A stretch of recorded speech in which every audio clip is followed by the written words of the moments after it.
What is up guys, Tan of the site. So in this video, I'm going to show you how to connect your GitHub to your Lovables account. So first you need to head over to the Lovables AI's website and then you just simply need to log in with your Lovables account credentials, and after logging in, at the top right you will see your profile.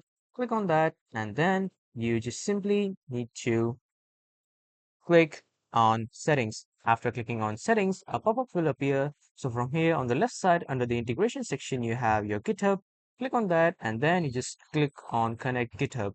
After clicking on connect GitHub, small pop-up will appear asking your username and the email address for your GitHub. To sign in, just simply sign in with your email account and password. And after that, just simply click on this authorize lovable.dev. After clicking on this, you will be redirected to a new page which will connect you to your GitHub.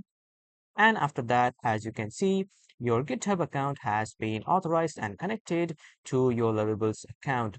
And after connecting your GitHub account, you can just simply use your GitHub account with your Lovables account.